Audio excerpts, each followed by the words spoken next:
Bonjour à toutes et à tous et bienvenue à tous les fans de football, j'espère que tout le monde va bien et que vous êtes prêts à passer un petit moment avec moi, avec le sourire, pour débriefer ensemble les tirages au sort des huitièmes de finale de Ligue des Champions 2025 qui viennent de se terminer. On est actuellement sur le site officiel de l'UEFA qui se mettait à jour directement avec le tirage, avec bien sûr une vision d'ensemble court, moyen, long terme jusqu'à la finale de Ligue des Champions qui aura lieu à Munich le 31 mai prochain, avec aujourd'hui déjà le tableau des huitièmes qui est entièrement tiré, les confrontations possibles dans les quarts de finale, mais en mettant aussi au passage qui va recevoir d'avance et qui va se déplacer pour la demi-finale et pour les quarts de finale. Donc c'est quand même plutôt sympa, tu as une vision plus ou moins long terme dans ce nouveau format qui te permet d'anticiper un petit peu et faire tes prévisions. Je trouve ça quand même plutôt sympa. Mais d'ailleurs, avant de commencer la vidéo, je vous laisserai me dire en commentaire quels sont les matchs qui vous intéresse le plus, vos pronostics éventuellement sur les matchs qui vous hype le plus ou sur l'ensemble des huitièmes de finale. Et on va essayer maintenant aussi dans la vidéo de faire des pronostics de quelle équipe ira en finale dans la partie 1 du tableau et aussi dans la partie 2. Et on verra dans 6 mois, dans quelques mois, qui aura eu raison parmi vous dans les commentaires et peut-être moi par rapport à la vidéo. On va essayer de faire des pronostics, en tout cas de chaque confrontation au fur et à mesure, et on verra bien à la fin qui aura raison. Mais c'est vrai que cette année, il y aura beaucoup de matchs à débriefer, les gars. Donc franchement, abonnez-vous à la chaîne, on est bientôt 100 000 abonnés en plus de ça, parce que je compte débriefer Paris-Liverpool, je compte bien sûr débriefer Real-Atlético, je compte bien sûr débriefer PSV-Arsenal, parce que le vainqueur affrontera le Real Madrid ou l'Atlético, donc forcément... Si le Real passe, c'est bien d'analyser un petit peu les adversaires. Il y aura de super matchs comme Bayern-Leverkusen, ou comme aussi Benfica-Barcelone. Dans tous les cas, on va faire quand même pas mal de débriefs, donc n'hésitez pas à vous abonner pour ne pas manquer tout ce qui va arriver sur la chaîne YouTube en cette année 2025, et vu qu'en plus on s'approche des 100 000, c'est quand même un petit cadeau. Enfin bref, pour faire le débrief des tirages, commençons par le commencement, PSG-Liverpool. Moi, PSG-Liverpool, je vous dis... Certains peuvent dire que Liverpool, en étant la meilleure équipe de la phase aller, du moins la phase de poule, qui ont été les plus impressionnants aussi en première ligue, qui sont encore largement devant, même si en ce moment ils perdent un peu quelques points entre Everton et Aston Villa et que Arsenal avec un match en retard pour revenir à 5 points. Liverpool, ils sont plutôt sur une pente de stabilisation, une pente même un peu descendante, où leur défense prend quand même pas mal de buts, où leur attaque marque un peu moins, et surtout ils ont un jeu un peu moins flamboyant. Ils ont été à une vitesse de croisière exceptionnelle, mais qui commence un peu à stagner. Tu peux pas être impressionnant du début à la fin de saison, c'est très rare. Et en plus avec Arne Slot qui vient d'arriver, il y a forcément des coups de mou, etc. Le temps d'adaptation, certains joueurs aussi qui ont surperformé, etc. Et avec des blessures et des absences, forcément ça finit par coûter en termes d'énergie, l'enchaînement des compétitions, des matchs, etc. Ils sont quand même fait sortir d'une coupe l'autre jour, ils sont en finale contre Newcastle dans l'autre coupe, donc forcément ils ont dépensé beaucoup d'énergie comparé au Paris Saint-Germain qui eux ont un effectif quand même assez large, où en Ligue 1 ils peuvent se permettre de faire tourner, ils ont beaucoup plus de points d'avance, donc ils auront largement de quoi faire souffler les cadres avant la confrontation contre Liverpool, qui eux n'auront pas le choix de mettre l'équipe type, ou du moins la plupart de l'équipe type. Et c'est vrai que le PSG par contre, à contrario, est vraiment sur une pente ascendante. Luis Enrique a créé un collectif, en jetant des stars cet été, en perdant Kylian Mbappé aussi, mais il a réussi à trouver quelque chose qui fait que ça compense avec Désiré Doué, avec Kvaratskhelia qui vient d'arriver, avec l'émergence au poste quasiment de neuf et de buteur d'Ousmane Dembélé qui fait une année 2025 pour l'instant exceptionnelle, avec Barcola qui a tout explosé en début de saison, qui a beaucoup ralenti, qui maintenant reprend du poil de la bête, Vitinha, Neves au milieu de terrain qui font un boulot monstre, sans oublier bien sûr Zaïre Emery ou Fabian Ruiz qui complètent en général le duo que j'ai cité précédemment, une défense qui est beaucoup plus solide avec Nuno Mendes, avec Hakimi, une défense centrale aussi qui est forte et retrouvée, Donnarumma, bon, qui fait des boulettes mais qui est capable des fois de faire des belles prestations. Mais ce que je veux dire, c'est que au-delà de l'individualité des joueurs à chaque ligne, à chaque poste, le PSG a vraiment trouvé un équilibre, une façon de jouer contre City qui vraiment m'a impressionné, peu importe que ce soit un mauvais City ou pas du tout, ils ont été impressionnants, parce que même si c'est un mauvais City, ils perdaient 2-0, avant de remonter et gagner ce match. Donc pour moi, tu vois, ils ont quand même de la ressource mentale, cette capacité à réagir, cette capacité à s'imposer, à ne pas dénaturer leur football, que ça aille bien ou que ça aille mal, et pour moi c'est la preuve aussi des grandes équipes, qu'elles soient maintenant ou en devenir. Tu vois. Et franchement, Paris-Liverpool, je vais faire un pari osé. Parce que même si le Real, j'aimerais beaucoup qu'il se venge de Liverpool, sachant que le PSG, bon, c'est vrai qu'ils vont se déplacer en field pour le match retour. Franchement, je vais faire un pari osé. Et je pense que c'est Paris qui va passer. honnêtement. J'aurais bien aimé voir un Paris-Barça, mais Paris-Liverpool, franchement, ça va être électrique. Ça dépendra que de la capacité à bloquer Mohamed Salah, bloquer Luis Diaz, à bloquer les milieux de terrain en ce moment qui sont en feu côté Liverpool. Et après, bien sûr, à battre toute la team Van Dijk, Alexander-Arnold et toute la clique défensivement. Mais je pense que Paris peut vraiment passer. Après, derrière, Club Bruges contre Aston Villa. Bon, Aston Villa, l'équipe d'Emery, très fort. Même si on perdu John Duran, ils ont acheté quand même des mecs que bon, des Marco Asensio, que c'est pas non plus le Marco Asensio de la grande époque avant les ligaments croisés. Ils ont acheté quand même Dalen Malen, mais je crois que Malen il est même pas dans la liste pour la Ligue des Champions. Ils ont fait quelques recrues comme Rashford qui lui par contre est inclus dans la liste. Mais Aston Villa, même s'ils ont tenu la dragée haute à Liverpool l'autre jour en championnat, c'est une équipe qui joue très bien et tout, qui peut manquer un peu d'expérience, mais tout comme Bruges hein, finalement. Donc aujourd'hui, on a une confrontation qui peut paraître déséquilibrée sur le papier avec une équipe de première ligue contre une équipe belge, mais pour moi, la confrontation va être plus serrée que jamais, je pense. Et que peut-être Bruges, vu ce qu'ils ont fait contre l'Atalanta, je pense que c'est le meilleure chose à faire que de ne pas les prendre de haut. Vraiment. Et que Bruges, ils ont quand même une équipe avec des joueurs jeunes qui peuvent éclore et qui vont, je pense, quitter Bruges cet été, comme notamment Jude Gla, etc. Et le petit Marocain aussi, là, qui est sur le côté, là, qui est trop trop fort. J'ai oublié son nom, vous m'excuserez, mais qui a fait des choses vraiment impressionnantes dans le match que j'ai vu en plus. Franchement, l'équipe Bruges qui a quand même un collectif monstre et qui peut faire des différences. Donc pour moi, Bruges, je pourrais peut-être mettre une pièce dessus et avoir un Paris-Bruges en quart de finale, franchement, je serais pas choqué. Je vous le dis, franchement, je ne serais pas choqué. Real Atlético, alors forcément, l'Atlético, eux, on les a connus plus que ça, et tous les ans, on les affronte deux, trois fois, si ce n'est pas quatre fois des fois, suivant les compétitions comme la Copa del Rey et toute la clique. En Ligue des Champions, à chaque fois qu'on les a affrontés, on les a sortis, que ce soit en huitième, que ce soit en quart, en demi ou en finale. Donc pour moi aujourd'hui, on a l'avantage psychologique, on a l'avantage de l'expérience, peut-être l'avantage de la confiance parce que on a gagné beaucoup plus de derby que ces dernières années. On pense notamment à la Super Coupe d'Espagne, on pense notamment à la Copa del Rey et tout. Mais c'est vrai que le Real aujourd'hui, par rapport à l'Atlético Madrid qui vont devoir affronter le Barça aller-retour en Copa del Rey, qui vont devoir affronter le Barça encore en championnat, ils vont devoir plus batailler que nous.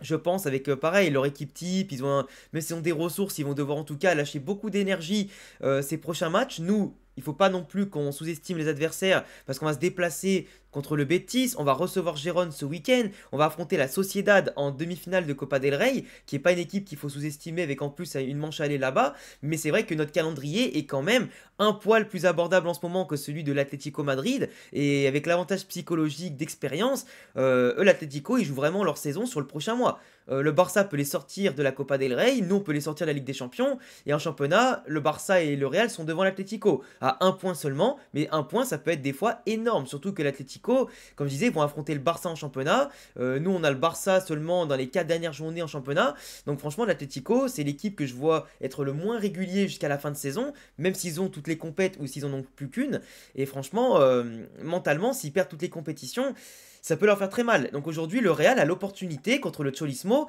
de se sublimer avec certes un premier match au Bernabeu et un retour au Wanda, mais ils ont l'avantage, je pense, le Real en termes d'effectifs, en termes de jeu, et que là, ça va monter en puissance tel un Kylian Mbappé en ce moment qui enchaîne vraiment les buts et qui est décisif. Et pour moi, le Real a son pic de forme en mars-avril, ou même en février-mars.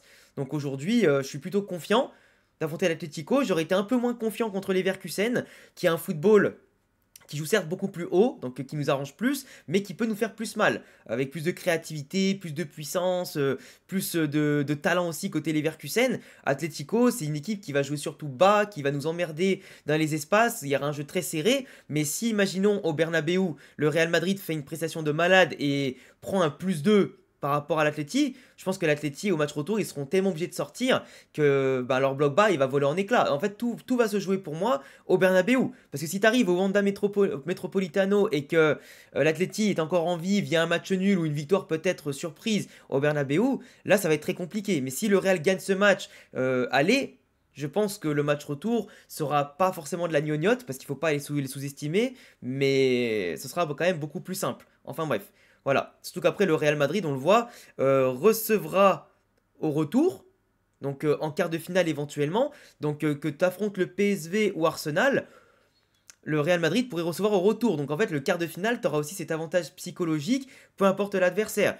Et d'ailleurs, en parlant d'adversaire, PSV ou Arsenal, alors forcément, Arsenal est largement favori, parce que c'est quand même voilà, les deuxièmes de Première Ligue, c'est les seuls qui peuvent concurrencer encore Liverpool pour le titre. C'est une équipe, par contre, qui est un peu démunis, parce que tous leurs numéros 9 sont blessés, comme Gabriel Jesus et Kai Havertz, si je dis pas de bêtises. Ils n'ont pas recruté cet hiver, alors qu'ils auraient pu recruter quand même de bons joueurs, mais je pense que manque de budget ou manque d'ambition peut-être. Mais ils ont quand même un effectif avec des baby gunners qui éclosent, avec Arteta qui est là quand même depuis longtemps, qui a créé une philosophie de jeu. Il y aura peut-être Odegaard qui sera revanchard dans le cas où il affronterait le Real Madrid. Donc tu vois, il y a pas mal de choses comme ça.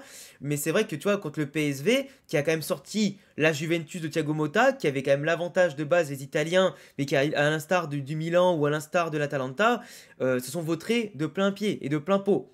Donc le PSV aujourd'hui, avec une équipe quand même pareil, qui mise sur la jeunesse et quelques joueurs d'expérience comme Luc de Jong, ben tu vois, c'est une équipe qu'il ne faut pas sous-coter, une équipe qui joue très bien surtout chez eux et qui je pense peut faire la surprise. Mais je pense que le PSV Eindhoven va surtout tout miser sur le match aller à domicile, et si Arsenal sort en vie de ce match-là, je vois pas les Anglais choquer au retour à l'Emirates Stadium en termes d'expérience, en termes de jeu et même en termes de pression et d'expérience.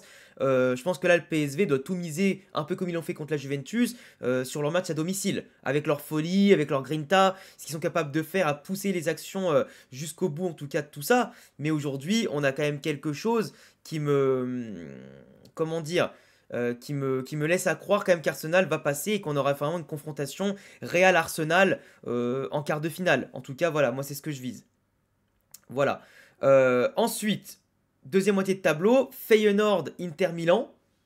Bon, Feyenoord-Inter Milan, je pense que là, l'Inter Milan, par rapport à tout ce qu'ils ont montré ces dernières années, en atteignant une finale notamment de Ligue des Champions, en étant coude à coude avec le Napoli encore cette année pour le titre, je pense quand même que c'est une équipe qui a beaucoup de qualité, qui en Ligue des Champions n'a pas de choc, et que là, Feyenoord, ils ont réussi à sortir le Milan, mais je les vois pas sortir l'Inter, sachant qu'en plus contre le Milan, c'est vraiment Théo Hernandez qui avec son carton rouge a fait n'importe quoi. Et aujourd'hui, je pense que le Milan avait largement le match en main et que l'Inter, qui est bien plus précise, plus rigoureuse, plus disciplinée, plus forte offensivement et plus sereine défensivement, même si un match ne ressemble pas à un autre et que c'est pas parce que tu bats une équipe que tu es plus fort que l'autre de base, je pense que l'Inter peut quand même battre Feyenoord.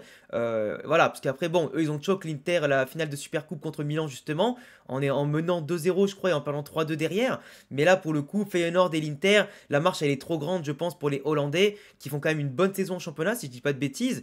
Et voilà, je pense quand même que l'équipe d'Inzaghi ira en quart de finale pour une très belle confrontation contre les Leverkusen ou Bayern Munich. D'ailleurs, confrontation 100% allemande, hein, même si voilà, en championnat on a l'habitude, ou en Copa, parce que même en Coupe d'Allemagne, c'est les Leverkusen qui a sorti le Bayern.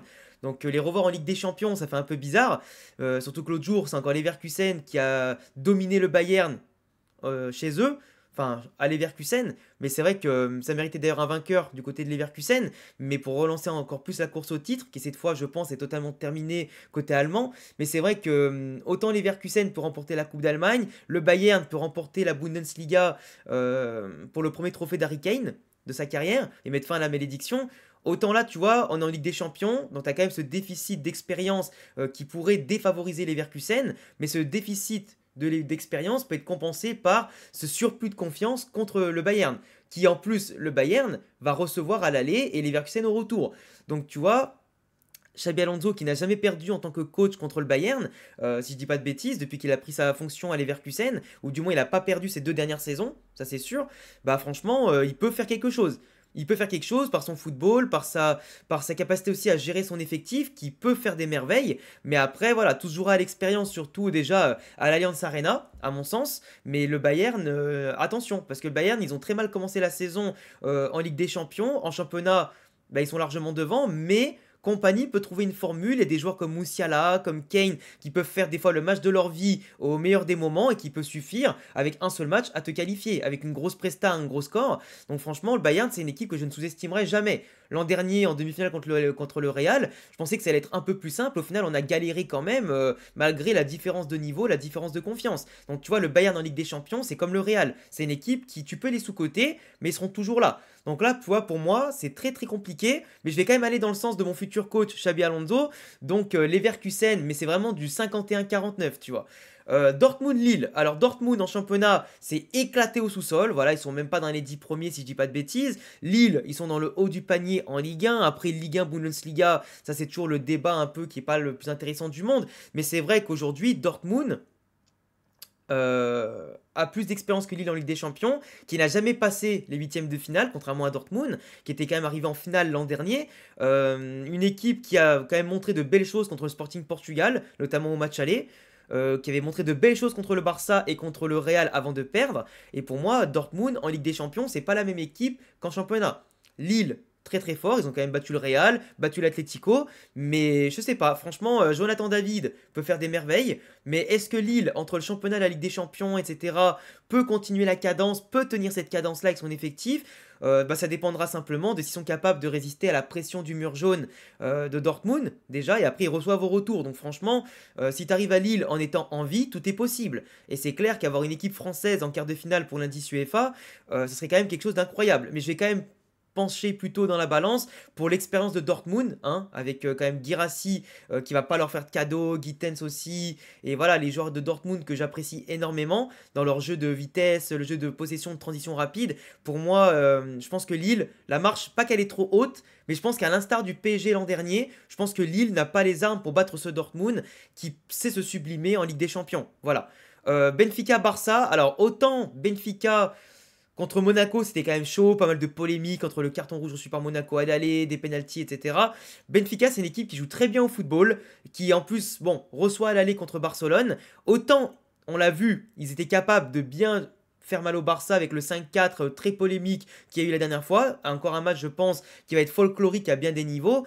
Mais Benfica, je pense que autant à l'aller contre le Barça, ils vont peut-être faire illusion, genre avec un 2-1, un 3-2, ou peut-être faire un match nul, tu sais pas, hein. Mais à Barcelone, contre ce Barça-là en pleine bourre, honnêtement, je pense pas. Donc je pense que Barcelone va quand même gagner la double confrontation sur un +3, +4, je pense, et rejoindre en quart de finale Dortmund, qu'ils battront pour arriver en demi-finale, peut-être contre une équipe allemande, parce que l'Inter Milan, contre les équipes allemandes, je sais pas trop.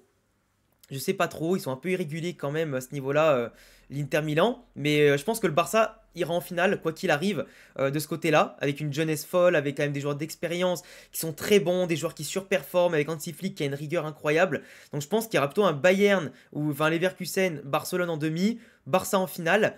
Et de l'autre côté, comme j'avais dit, hein, moi je pense qu'il y aura une demi-finale Paris-Real Madrid, et que j'espère on aura une finale Real-Barça pour la première fois. Ce qui serait assez drôle d'ailleurs, et que ça serait bien qu'on les batte, parce que histoire de prendre notre revanche, leur mettre un peu de seum. Eux, ça fait 10 ans qu'ils n'ont pas gagné la Ligue des Champions, donc pourquoi pas les battre en finale, pour un classico en finale, ça serait fantastique. C'est quelque chose que tout le monde attend depuis déjà l'ère Mourinho-Guardiola, mais franchement, quelque chose qui serait épique, et plus que jouissif. La première Ligue des Champions d'Mbappé, la première Ligue des Champions de certains joueurs, faire un doublé de Ligue des Champions consécutif en plus là contre le Barça, franchement ça serait beau. Contre une équipe en plus qui roule sur tout le monde de base depuis le début de saison, ça serait encore plus beau. Enfin bref, en tout cas je pense que cette vidéo est assez longue comme ça, mais je pense qu'on a quand même pas mal détaillé les choses. Je vous laisserai me dire en commentaire ce que vous en pensez, vos pronostics. Abonnez-vous pour pas manquer les débriefs tactiques des plus grosses rencontres et plus belles affiches de Ligue des Champions de la saison. Et puis à très vite dans les commentaires pour débattre ensemble. Et puis voilà, je pense que j'ai rien oublié, au pire vous me le direz en commentaire. Donc je vous laisse, passer une excellente journée les amis, et à très vite pour de prochaines vidéos. Ciao!